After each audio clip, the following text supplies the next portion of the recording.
Joining us now here in studio is Andy Behrman. Andy is the author of a book called ELECTROBOY, a Memoir of Mania, chronicling his out-of-control euphoric highs, rages of depression, his life as a filmmaker, PR agent, go-go boy, art dealer, convicted felon for art forgery, electro-shock treatment recipient. You have had a life, sir, and we welcome you to Toronto and to TVO. Thank you very much. You were diagnosed with bipolar at 29. Age 29, right. Why did it take so long to diagnose you? I think it took so long because, for the most part, people encouraged my illness. You know, my employer said, hey, if we can get 22 hours of the day out of this guy, we're not going to say anything. Because you were so manic. Because I was so manic, and I was the life of the party. I was the guy with 2 margaritas, 1 in each hand, a lampshade on my head, and people had a lot of fun. I mean, I was having a great time. I was flying around the world. I was at the Berlin Wall one day. The next day I was in Tokyo. I was in the Bahamas. And you had the money to do all this how? I was selling modern art at the right time in New York, and then I began counterfeiting the same artwork. See, now I'm laughing. I shouldn't be laughing. But No, you shouldn't be laughing because I ended up in jail. I know that's a bad break, but... It's not a good place, no. Did you harm yourself during any period of this? No. I mean, there were some suicide attempts, but they were not very... Well, that sounds like... They weren't very logical. They were psychotic. Well, what'd you do? I tried to drown myself in a bathtub without water. Very difficult to do. Okay. Very, very difficult to do.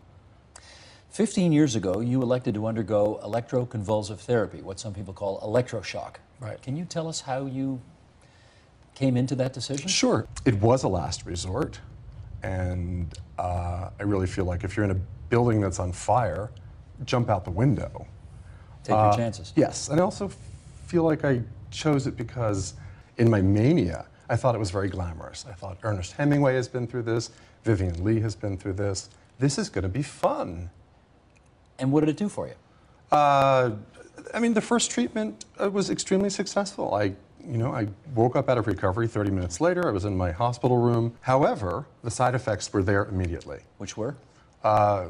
Memory loss right away. I had no idea where I was. I was in New York, but I thought I was in Connecticut. I'm told that people who, for example, take illegal drugs can be awfully creative as a result of having taken those drugs.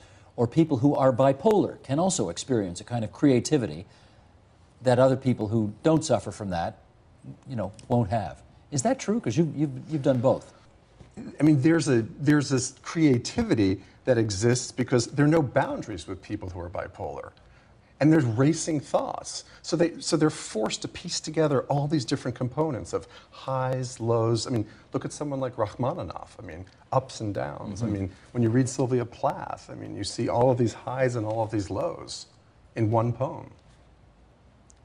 But could you get there without suffering the kind of, emotional anguish and torment that she suffered? Probably not. Yeah, probably not. Yeah. So is it a blessing or is it a curse? That's your next question. I guess it's both, eh?